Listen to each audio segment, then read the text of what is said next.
The Memphis Grizzlies and Utah Jazz are set to do battle this evening at 9 p.m. Central Time after the Grizzlies were able to steal Game 1 in Utah 112-109.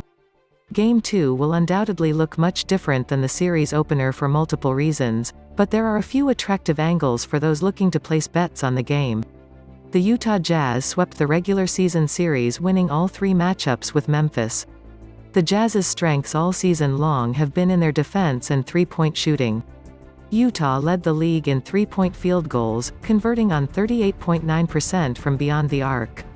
However, that was not the case in Game 1 as Utah connected on just 12 of 47 from deep in an uncharacteristically poor shooting performance. Guards Mike Conley and Jordan Clarkson combined for a measly 3-19 from the three-point line in Sunday's loss. The Grizzlies will have their hands full out on the perimeter this evening as Jazz star Donovan Mitchell returns to the starting lineup for the first time since April.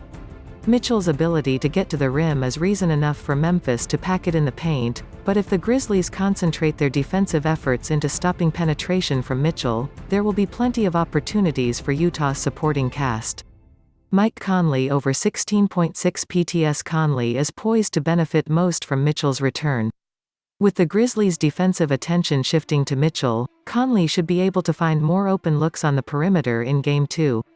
Conley excelled from three-point range this season, shooting at a clip of 41.2%. Much of Conley's success can be traced back to Mitchell's ability to suck the defense in and find an open shooter on the outside. Conley's minutes should not be affected all that much, especially since the Jazz might elect to work Mitchell back in slowly. Look for Conley to have a bounce-back performance against his former team. This bet can be found online at DraftKings Sportsbook. Over the total of 219, expect a barrage of points early on in tonight's Game 2.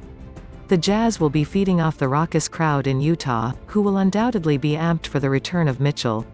Utah's offense will be transformed with Mitchell, 26.4 ppg, back at the helm facilitating the offense tonight.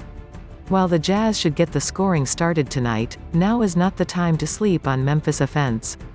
Brooks paced the Grizzlies with 31 points in Game 1 while Ja Morant followed up with a 26-point effort in the pair's postseason debuts.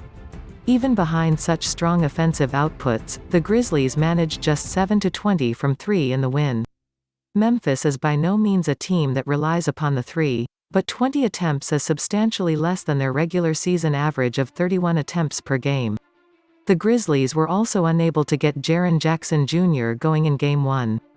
Jackson Jr. finished with just 7 points on 2-8, 1-5, from the field. Head coach Taylor Jenkins will no doubt turn to his 6'11" matchup nightmare with increased attention on Morant.